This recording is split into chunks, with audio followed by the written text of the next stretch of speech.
single dad sang at bus stop to make his daughter laugh. A woman in limo told her driver to stop. The sky over Brooklyn was a soft, worn gray, the kind that hung low and thick, pressing against the tops of buildings like a blanket too tired to lift.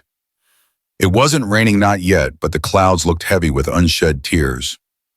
Luke Harrington pulled up the zipper of his daughter's coat until it brushed the tip of her nose. There he said, gently smoothing down the hood, "You're officially part marshmallow." Daisy giggled, muffled by fleece. Her curls were tucked beneath a knit beanie with floppy ears, and her cheeks glowed pink from the cold. She was 7, but small for her age, all knees and knobby elbows, in a spark that no one could dim. Luke crouched in front of her on the stoop of their aging brownstone. "Backpack check," she said. "Lunch check.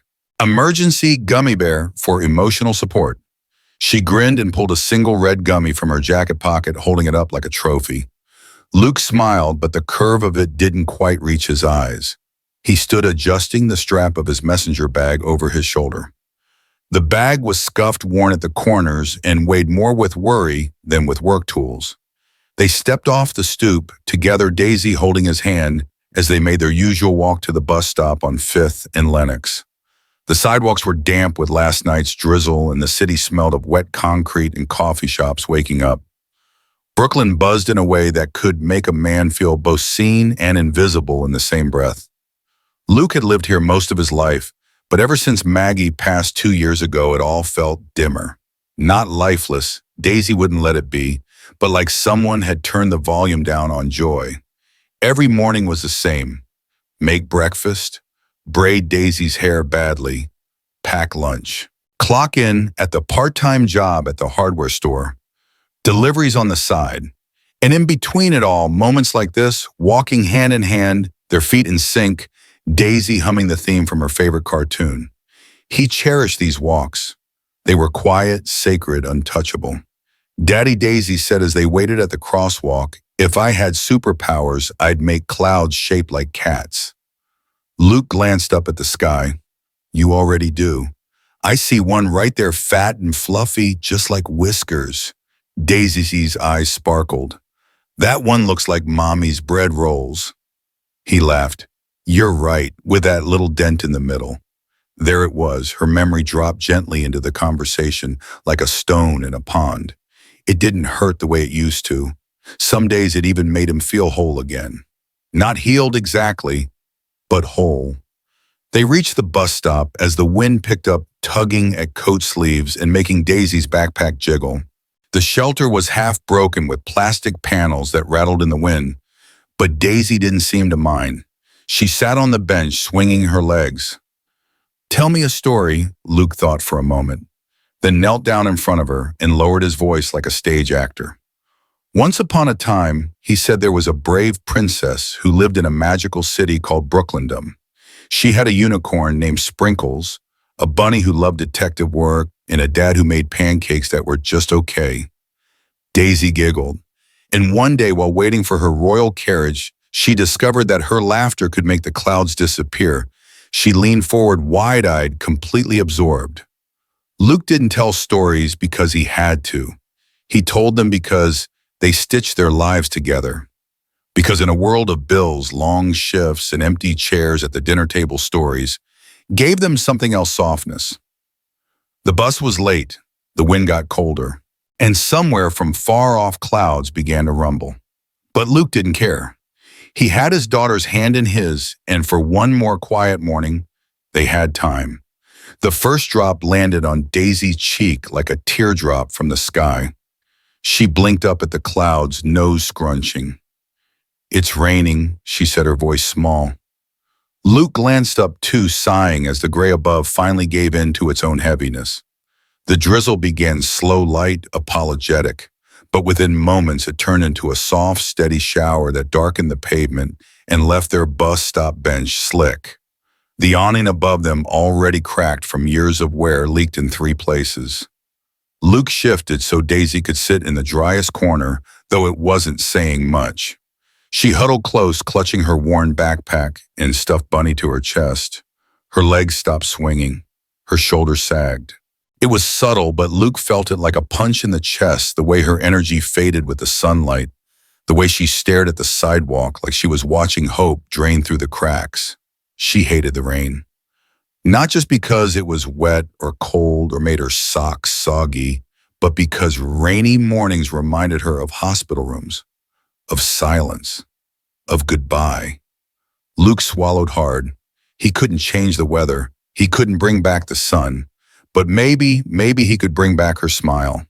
Without warning, he stepped forward into the drizzle, spun on his heel, and struck a theatrical pose.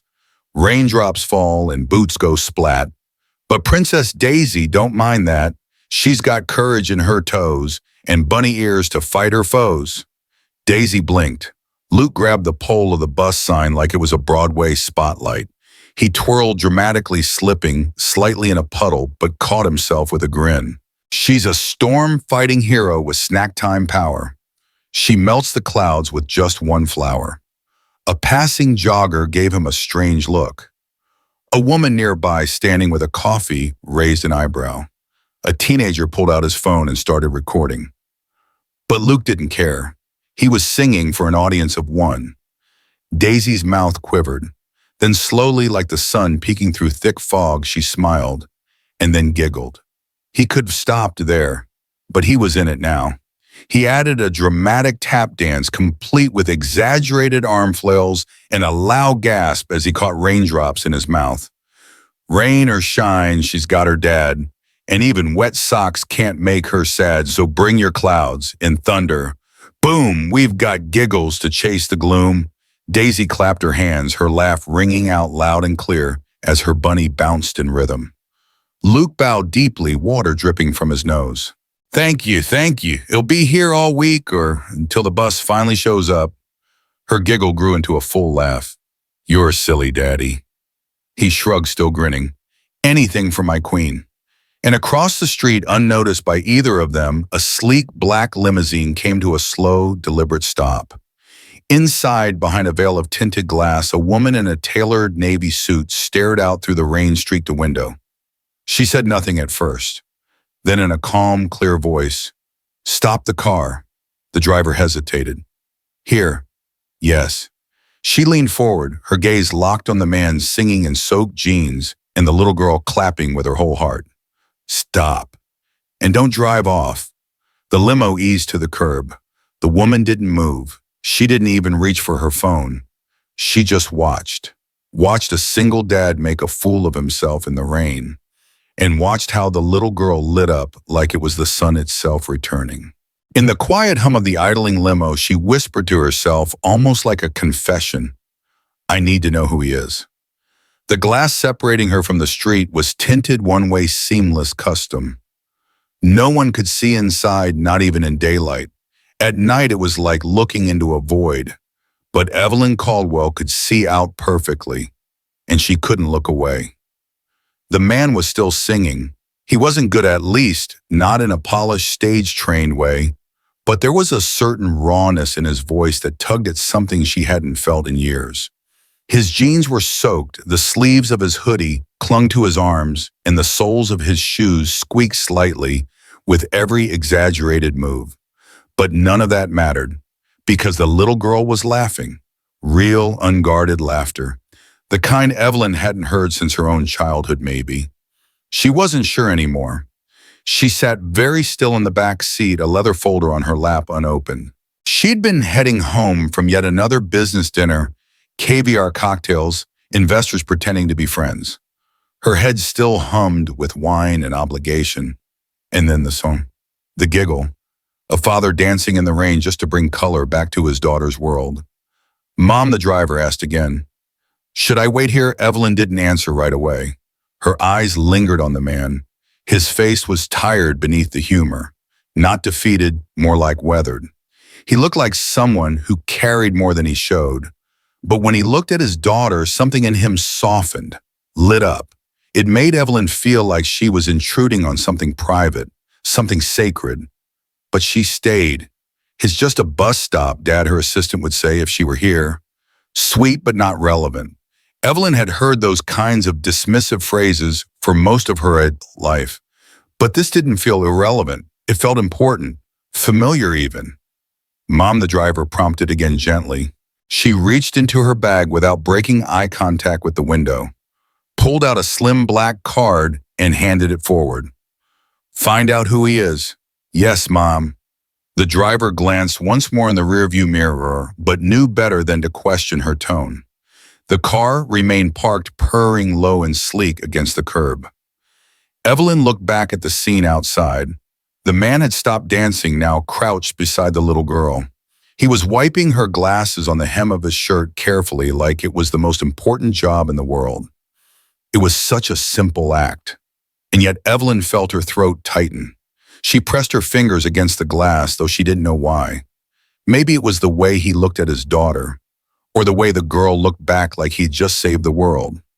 Maybe it was because, despite all the money, the power, the magazine covers, and private flights, Evelyn Caldwell couldn't remember the last time someone had looked at her like that. Not as a deal, not as a headline, just as a person. Her voice when she finally spoke again was low. Tell me everything. By the time the bus finally arrived, Luke and Daisy were both soaked through. She didn't mind. Her laugh still danced on the air as he lifted her onto the first step. He waved goodbye to the woman with the coffee, nodded politely to the teen still pretending not to film him, and followed his daughter inside.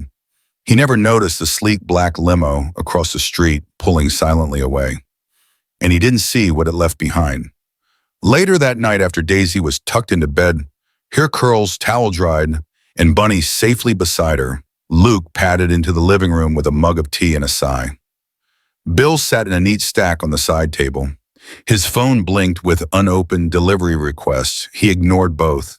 Instead, he stood by the window of their tiny walk-up, looking out at the streetlights, shimmering in puddles.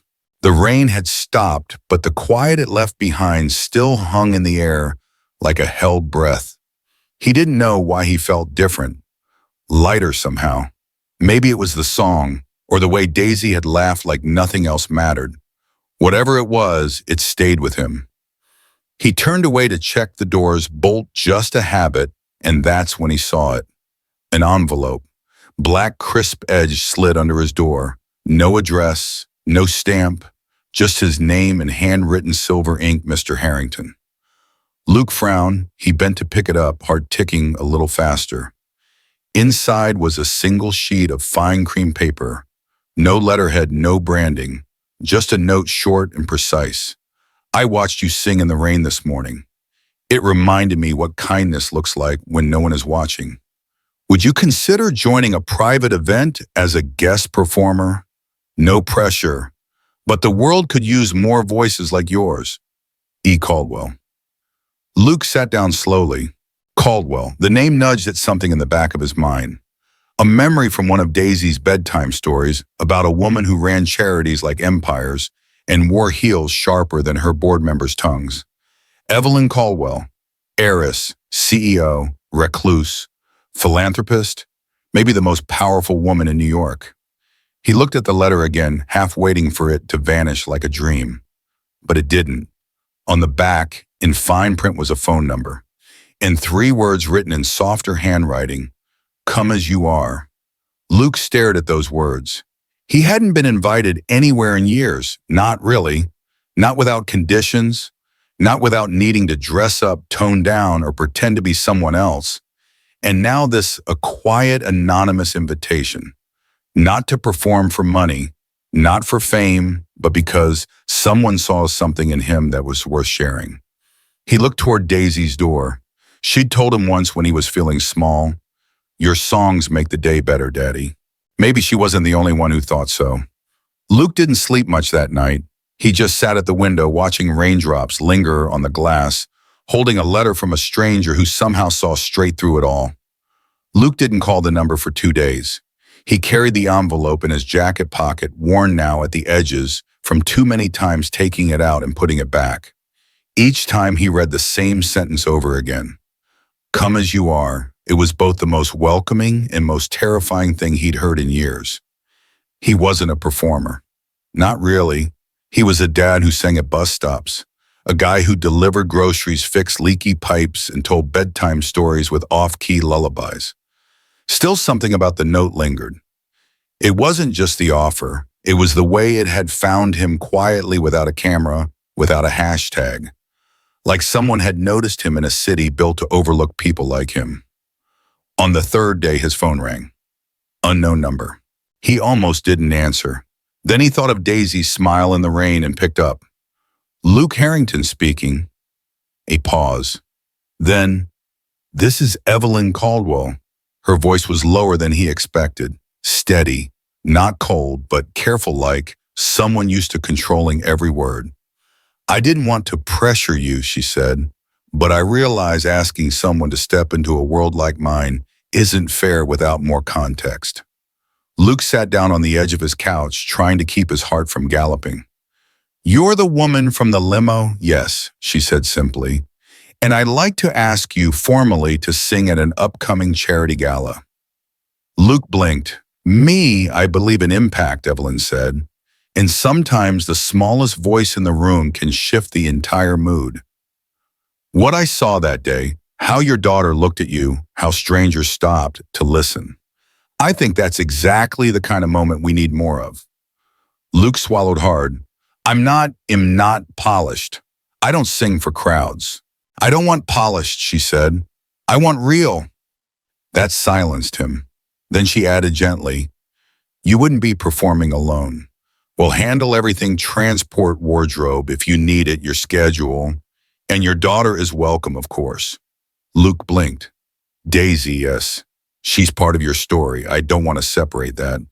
He didn't know what to say. For a long moment, he just held the phone to his ear, heartful and uncertain. "Well, think about it," he finally managed. "I hope you say yes," Evelyn said.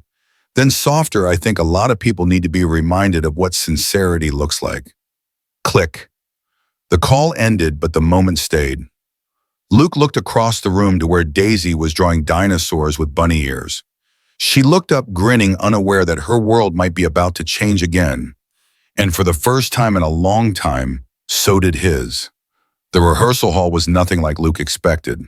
He had pictured a dusty church basement or maybe a community center stage. But this was something else entirely. Polished wood floors, arched ceiling, sound engineers adjusting levels behind a wall of glass. Lights that dimmed softly overhead, like a theater that never forgot its grandeur. Luke stood at the edge of it all in his second-hand button-down, his guitar slung over one shoulder, and a nervous smile trying to pass as confidence. Daisy clutched his hand wide-eyed. "Is this where the princesses practice?" He chuckled, kneeling down. "No, honey. This is where the really nervous dads try not to throw up." From across the room, a woman in black jeans and a headset strode over, clipboard in hand. "Mr. Harrington, yeah, that's me.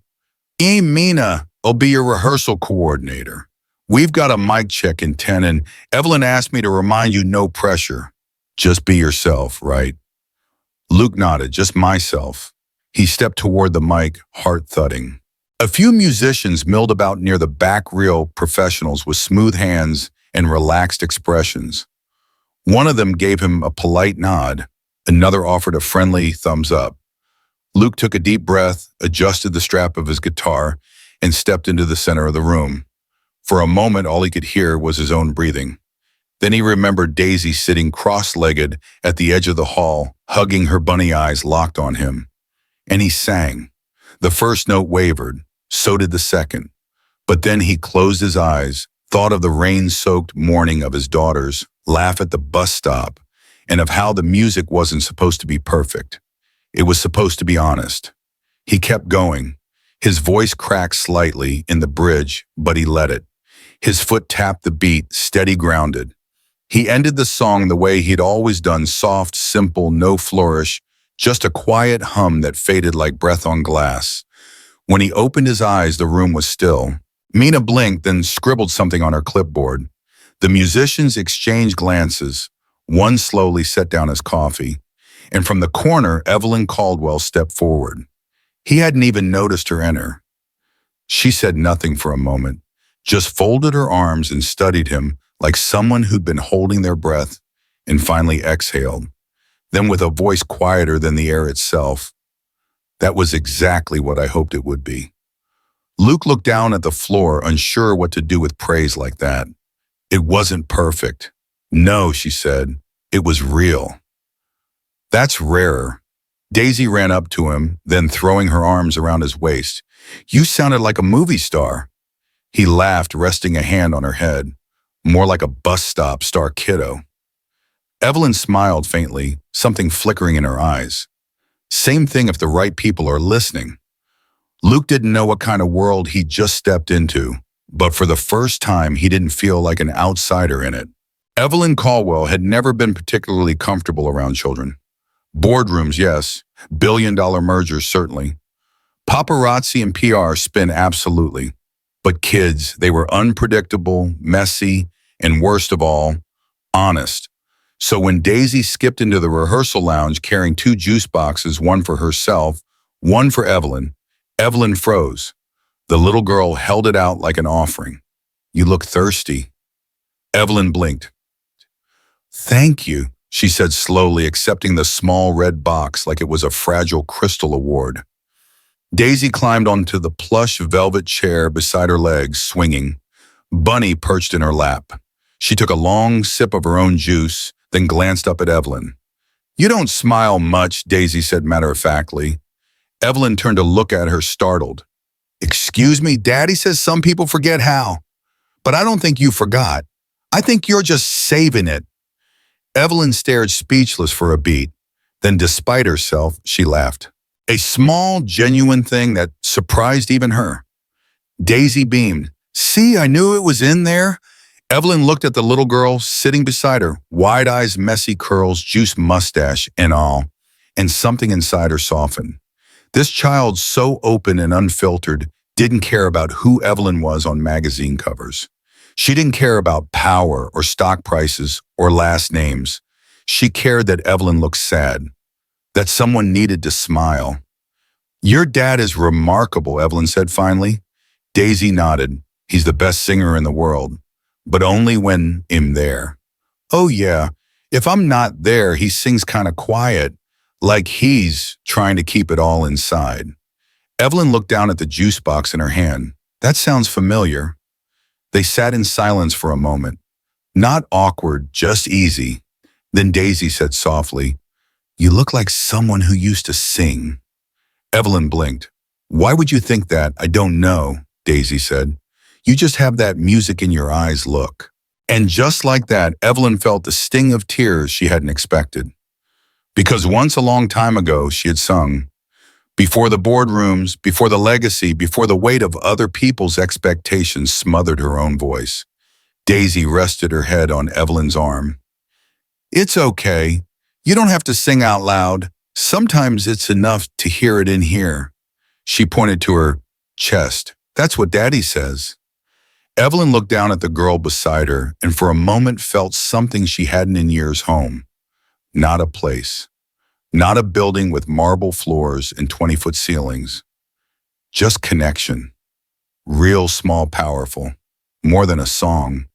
She placed a hand gently on Daisy's head, brushing a curl behind her ear. You're a very wise little person. Daisy grinned. I know.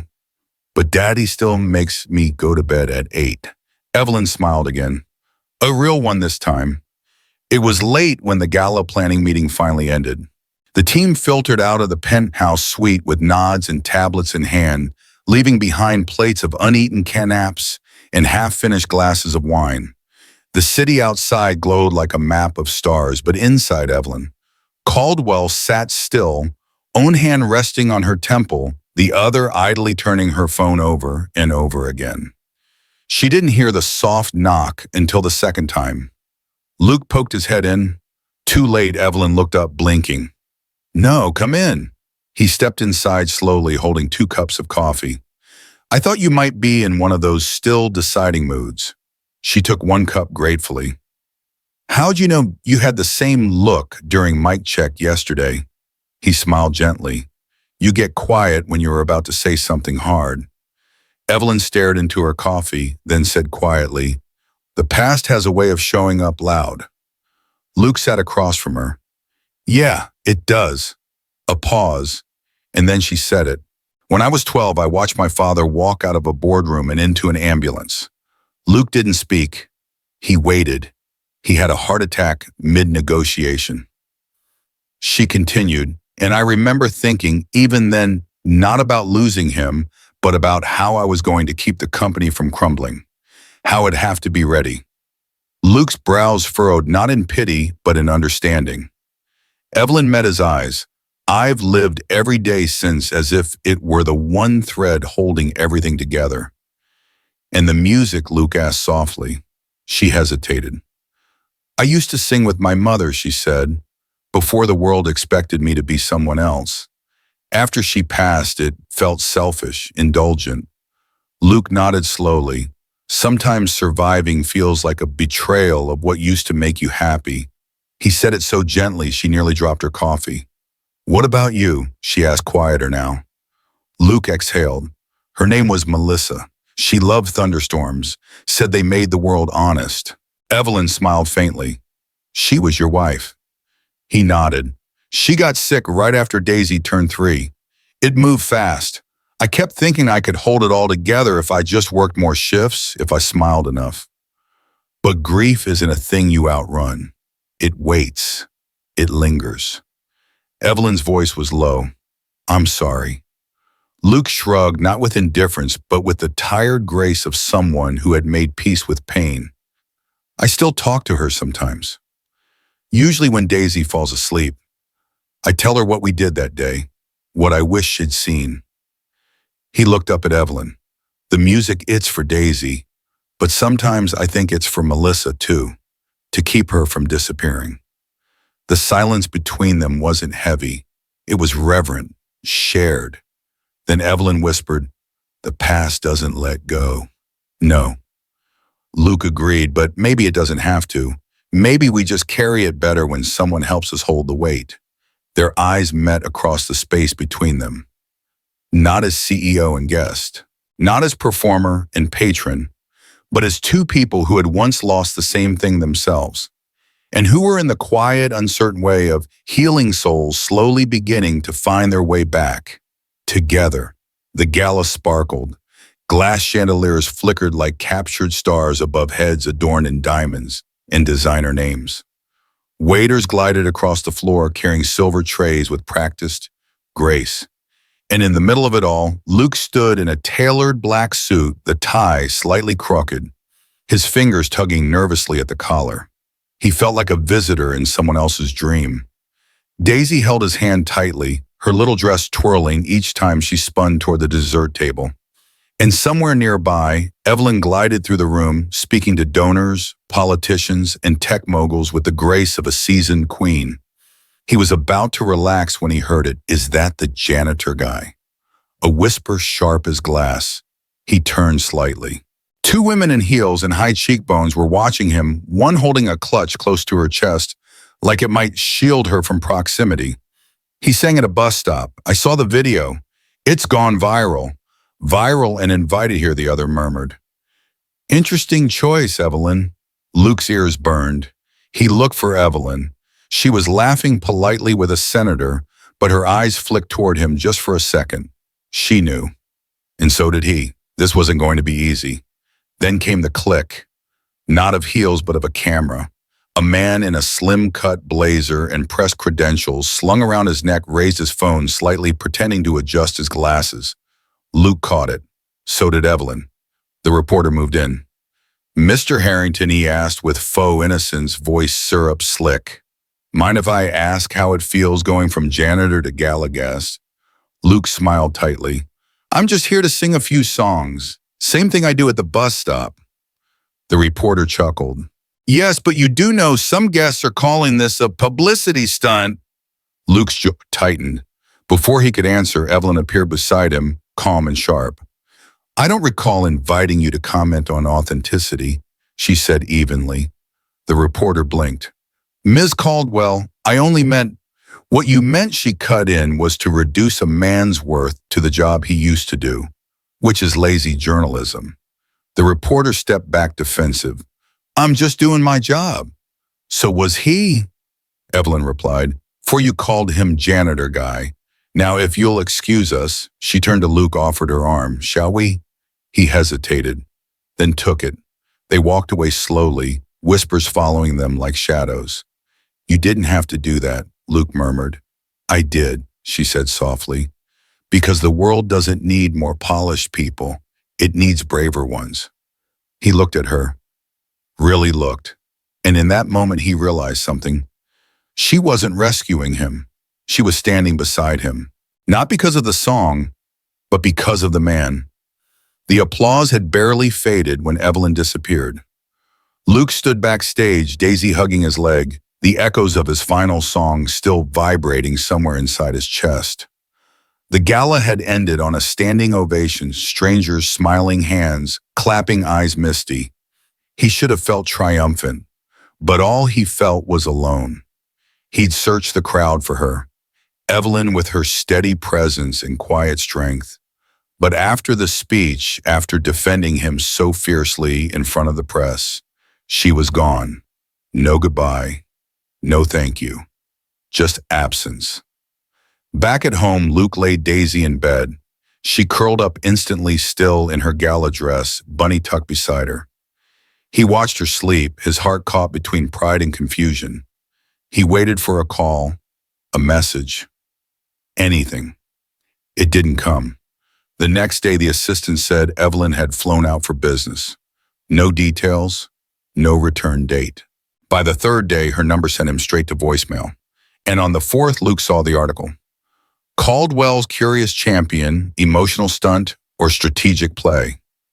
His name wasn't mentioned, but the photo was clear him on stage, Evelyn applauding.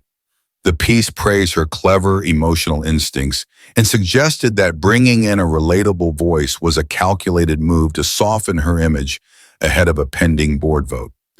Luke read it twice, then closed the screen. He didn't want to believe it, but it explained the silence. He told himself it didn't matter, that all that really mattered was Daisy's joy, the moment of song, the fact that he'd stood in that room and hadn't let his voice shake. But every time his phone lit up with someone else's message and not hers, it stung. The truth settled like dust on everything she was pulling away. Not cruelly, not dramatically, just quietly. The way people do when they've let you close and then remembered how much that costs.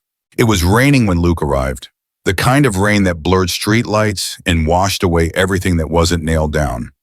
He stood in front of the tall glass building Evelyn called home, soaked through, one hand clutching a crumpled umbrella, the other jammed into his coat pocket like it could hold his frustration in place. He didn't buzz, he didn't call, he just waited. And when the door opened, not by her, but by a staffer leaving late, he stepped in silent, determined, dripping on the marble floor. The elevator ride was slow, or maybe time was just cruel when your heart was loud. She opened her penthouse door with the same expression she wore at galas, composed, unreadable. Luke, she said quietly. Don't tell me you didn't expect this, he replied, stepping inside without waiting for permission. She didn't stop him. Why, he asked. The word was soft, but it struck like thunder. Why did you disappear? I needed space, she said. No, he replied. You needed distance. From me. From the story, from anything that didn't fit neatly into your life again. Evelyn's breath caught. She turned away, walking toward the window where the city blurred beneath the storm. You don't understand the pressure I'm under. Then explain it, Luke said, his voice raw, because all I saw was someone who laughed with my daughter, someone who cried over juice boxes, someone who stood up for me and then vanished. She didn't answer, so he went on. You fought to help me stand in that room, but the moment I did, you backed away. Was it too real, too much? No, she said sharply. It was everything. That's the problem. She turned then, eyes bright with something that wasn't just anger, it was fear. You made me feel something I haven't in years, not admiration, not pride, safe. And I didn't know what to do with that. Luke blinked. So you ran. I survived my whole life by keeping people at arm's length, she said. Because if they got close, they could leave. Or worse, take pieces of me when they did. He stepped closer. And what if someone wanted to stay? Evelyn looked at him, then really looked. And in that moment, her mask cracked. I don't know how to let them, she whispered. The storm outside howled. A gust rattled the glass. But inside, for the first time, the silence was honest. Luke reached out and gently took her hand. You don't have to let them all the way in today, he said, but you can open the door. Tears welled in her eyes, quiet, dignified, but real. You still want in, she asked, voice shaking. He nodded. I never left. Evelyn had been quiet all morning. She moved through her penthouse like a ghost in designer silk present, but not fully there. After last night's storm and Luke's confrontation, her emotions felt scrambled, like someone had pressed pause on everything she thought she knew. He had left without pushing, without a speech, without anger. Just a promise you don't have to open the door all the way today. Evelyn wasn't used to gentle, and she didn't know what to do with it. As she poured her tea, something small and pink caught her eye, a folded piece of paper left carefully on the marble kitchen island. The handwriting was uneven. The letters wobbled, but she knew who it was from before she even opened it. Daisy, dear Miss Evelyn, I hope you're not sick, or gone forever. I liked when we sang and you laughed. Daddy misses you but won't say it. Please don't leave us again. Love, Daisy. Evelyn stared at the page, her throat closed. She clutched the note like it might vanish if she let go. Like those tiny words had been stitched from thread and trust and 7-year-old truth. Please don't leave us again. Not me. Us. Evelyn pressed the paper to her chest and sat down slowly, carefully, as if the floor beneath her had changed. Because it had. And for the first time in a long, long while, she didn't want to be alone. The gala glowed with golden chandeliers and whispered power. Backstage, everything shimmered, pressed tuxedos, flower arrangements in tight crystal vases, assistants with headsets murmuring timing cues. Evelyn stood by the curtain, perfectly dressed, perfectly poised, but her hands were clenched behind her back. Because Luke wasn't there. She had asked him twice, once through her assistant, once through Daisy's notebook folded carefully with her handwriting. At the bottom, Miss Evelyn says, we need you to sing again. He never replied. Evelyn checked her phone one more time. Still nothing. She looked out into the crowd. Everyone was there. Editors, investors, rivals. The kind of people who measured reputation in headlines and glances. And tonight was supposed to be the night she showed them something real. But the stage felt wrong without him. She took a shaky breath. Then someone touched her shoulder. A producer. Mom, we're ready. Evelyn nodded, the lights dimmed. The orchestra queued up. Her shoes clicked onto the stage as a spotlight found her. She smiled. But it wasn't the kind of smile Luke would have believed. It was armor. She delivered her speech, perfectly rehearsed, flawlessly controlled. And when she said the final line, we rise by lifting others, the applause thundered. But she didn't feel lifted. Not without the voice that used to rise beside hers. Backstage again, the room bustled around her. Congratulations, champagne flashing cameras. But all Evelyn could hear was the silence where Luke should have stood. And that silence broke her heart in a way the stage never could. The gala had ended. Her speech had made headlines. Flashbulbs had captured her from every angle. And yet Evelyn Caldwell sat alone in the back seat of a long black limousine, her reflection in the tinted glass more ghost than woman. The leather felt too cold, the silence too loud. She had everything she'd spent years building, and yet her chest felt hollow. Daisy's letter still sat folded in her purse. She hadn't let anyone else read it. Not her team, not her assistant, not the PR strategist who wanted her to frame it as a cute scripted gesture. Because it wasn't scripted, it was real. And she had been running from real all her life. She looked out the window and her voice was quiet but clear.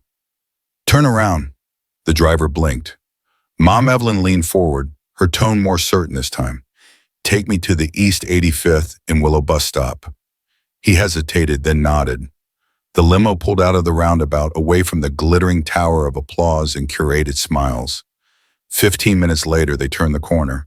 The rain had stopped, but the pavement still glistened under the soft yellow glow of the street lamps. And there he was, Luke, sitting on the bus stop bench, his jacket draped around a sleeping Daisy curled up beside him, a plastic bag of groceries at his feet. No audience, no lights, just him, humming softly under his breath, the kind of tune only a child or a memory would recognize. Evelyn didn't wait for the driver to open the door. She stepped out in heels that didn't belong on sidewalks, her dress dragging slightly through a puddle, her breath caught in her throat. Luke looked up, his eyes widened, and then slowly he smiled.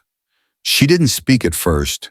She just stood there, heart exposed, voice uncertain. "I thought I had to be perfect to matter," Evelyn whispered. "But you sang in the rain just to make a little girl laugh." Luke shifted, careful not to wake Daisy. "I didn't know anyone was watching. That's why it mattered," she said. The limo behind her gleamed, still waiting, but she didn't glance back.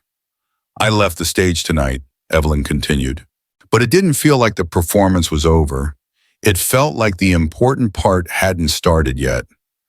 Luke studied her face, vulnerable, honest, a little scared, but present. Then he moved aside on the bench. She sat. The limo pulled away behind them, empty. And for the first time in years, Evelyn Caldwell felt what it was like to choose something real. Not power, not prestige, but presence. And as Daisy stirred beside them and smiled sleepily up at the woman she'd missed, Luke reached for Evelyn's hand. She didn't let go. The apartment was quiet. Rain tapped gently at the windows, softer now, like a lullaby meant only for three. Daisy had fallen asleep an hour ago, curled up on the couch with a picture book slipping from her fingers. Luke stood in the kitchen, drying a mug. Evelyn sat at the small table, her hair down, sweater sleeves pushed past her wrists, looking completely finally at home. No one was watching, no cameras, no stage, no need to prove anything. And still she whispered, "Will you sing something?" Luke looked over, surprised. Evelyn added a little more shyly, "Just one more song, for me this time." He didn't answer right away. Instead, he walked over to the old guitar, leaning in the corner. The strings had been replaced so many times it was practically held together by memory. He sat on the edge of the couch, tuned it quietly, and nodded. "This one's not polished," he said. "Never recorded it, just came to me one night when Daisy couldn't sleep." Evelyn smiled. "Then it's exactly what I need." He strummed the first chord, gentle, low like breath. "I don't have riches, don't wear gold, but I've carried dreams through nights too cold. I've sung to shadows lit my way and found you standing there one day." His voice was warm, raw, a little cracked in places, but steady, like someone who had been walking a long road and finally found somewhere to rest. Evelyn's eyes filled with tears. "You don't need fixing, you don't need fame, just someone soft who knows your name. So stay right here, don't run, don't hide. We'll sing for you if you'll sit beside." By the last note, he looked up, and Evelyn was crying silently, beautifully. Not out of pain, but because no one had ever sung to her like that before. Not for her power, not for what she could give, but simply because she was there. She crossed the small space between them and sat beside him, her head resting on his shoulder. "I think," she said quietly, "that was the first time anyone's ever seen me." Luke kissed her hair. "I've seen you from the start." And in the soft glow of a second-hand lamp with rain on the glass and Daisy dreaming nearby, Evelyn Caldwell closed her eyes to the only applause that had ever mattered, the beat of a steady heart. And one more song, just for her. The word charity never crossed her lips. Evelyn Caldwell knew what that would look like. Shed lived among the sharp edges of boardroom favors and velvet-cushioned pity. She had received charity before, disguised as mentorship, wrapped in condescension, spoken in tones that assumed she'd been broken enough to be manageable. That's not what Luke needed, and it sure as hell wasn't what he deserved. They were back at her office, not the sprawling corner suite with skyline views, but the smaller one she'd started using voluntarily tucked beside the music development floor. Luke sat across from her at the round table, not a desk, because she wanted to face him as equals. He looked at the folder she slid toward him, then at her.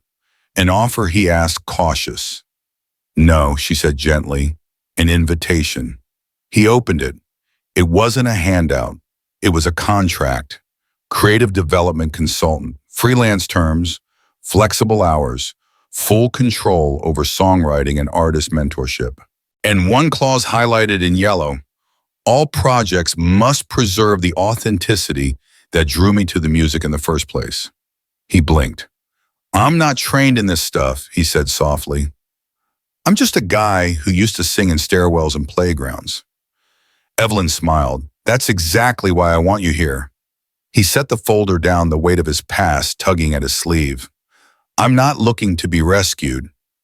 I know, she said, and I'm not here to save you. Her voice softened. I'm here to make room. Luke studied her face. There was no pity in her eyes, just belief. You gave me something I couldn't buy, she continued.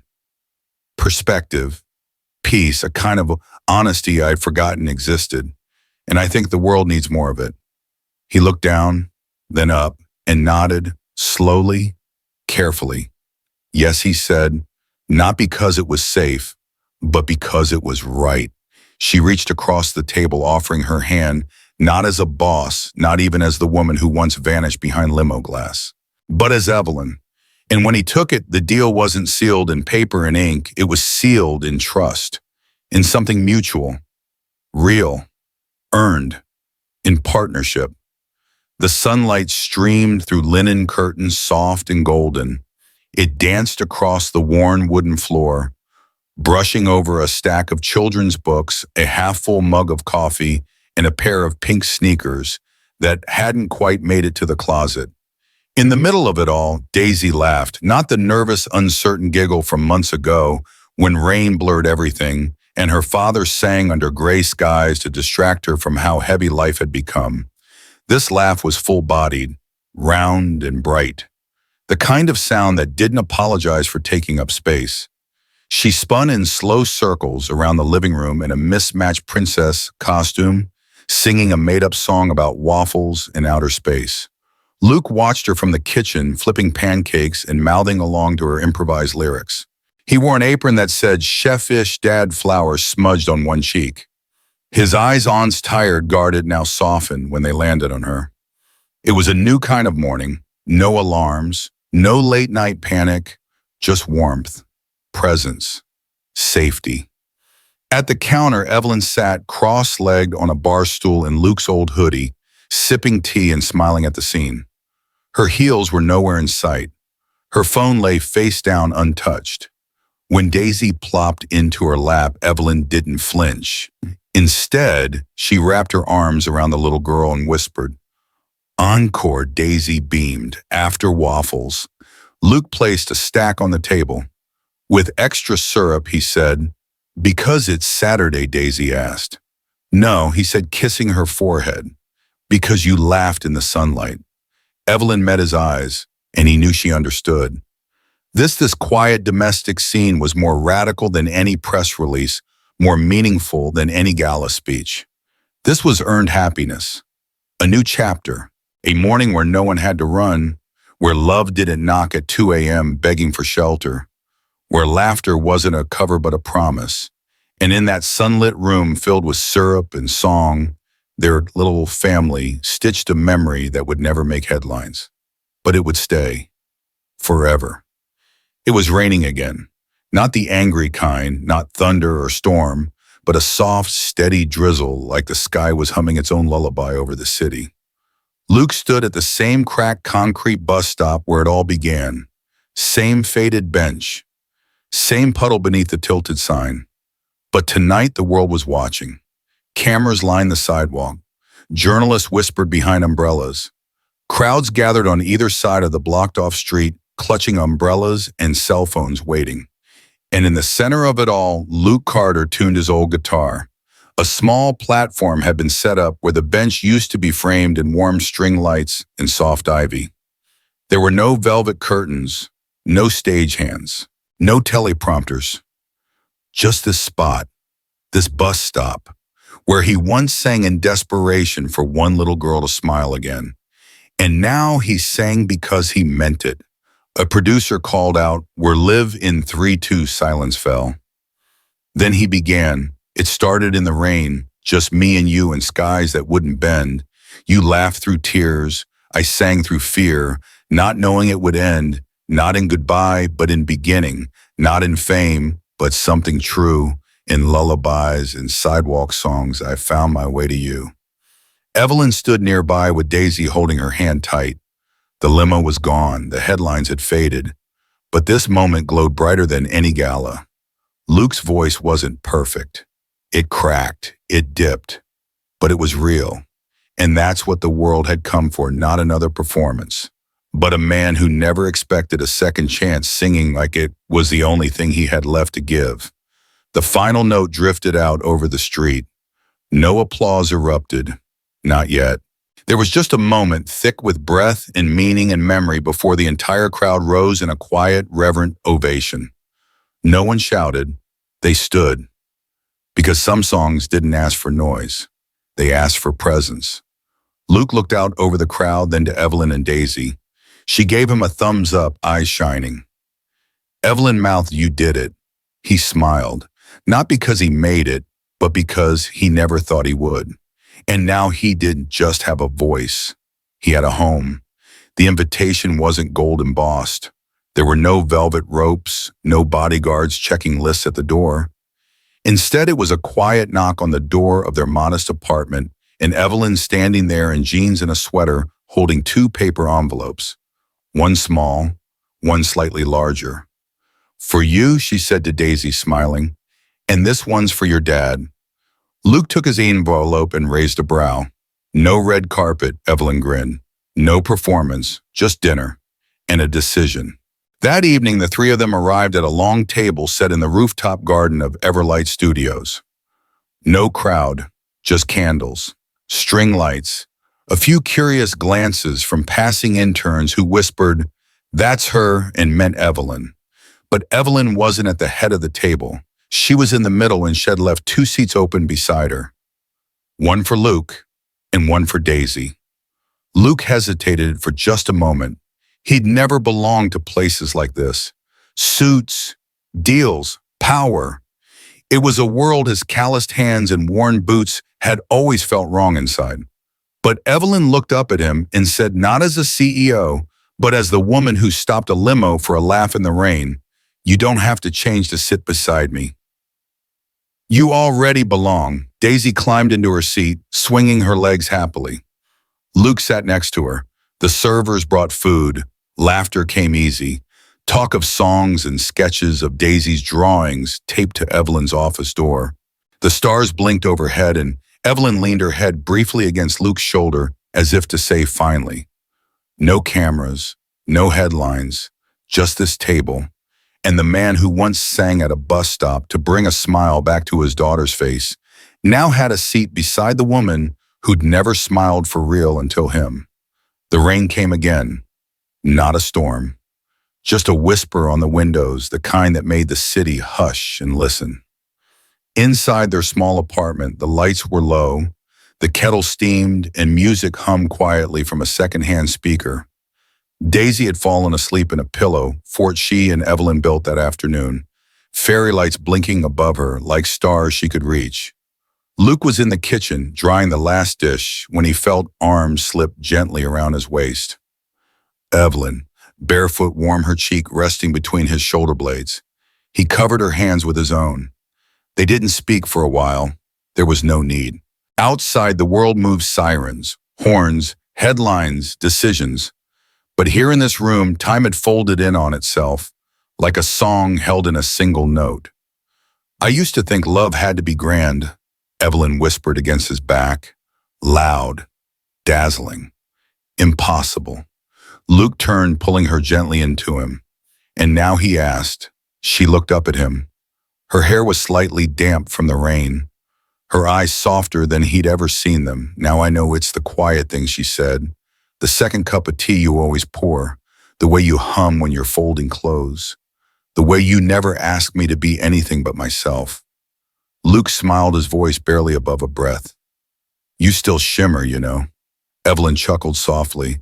"And you still don't know how to take a compliment." They swayed gently in the kitchen, no music playing, but the one only they could hear. The rain outside tried to steal the moment, tapping, whispering, reminding them of where they began. But their love, it was louder than rain now, not in volume, but in weight. It carried them gently, not to escape the world, but to live in it fully, together. Luke kissed her forehead. Evelyn exhaled against his chest. And as the rain kept falling, they stayed in the kitchen, held in the silence, wrapped in something softer than memory and stronger than any storm. 15 years later, the stage was small, just a few dozen folding chairs in a warm, wood-paneled recital room at a community center on the Lower East Side. No velvet curtains, no paparazzi, just quiet conversation, the soft clinking of coffee mugs, and a modest banner hung overhead. New voices, original works by first-time songwriters. In the third row, Luke Carter sat beside Evelyn Caldwell, their hands loosely entwined. Her hair had a streak of silver now. His stubble was a little grayer, his shoulders broader with time, but their eyes still soft when they looked at each other, still full of that rainlight kind of warmth. Luke fidgeted with a program in his lap. Evelyn leaned close and whispered, "Nervous." He smiled. "More than I was the night I sang at that bus stop." She squeezed his hand. "She's got this." Then a soft hush fell across the room, and from behind the curtain a young woman stepped onto the stage. She wore no makeup, no glitter, just jeans, a pale blouse, and a quiet confidence that shimmered louder than any spotlight. Daisy. She sat at the old upright piano, the same one Luke had fixed up for her 13th birthday. She adjusted the mic, cleared her throat, and smiled out at the room. "This song," she began, voice steady but tender, "is about the man who once sang to me at a bus stop in the rain. So I'd laugh instead of cry." A pause. She looked directly at her father.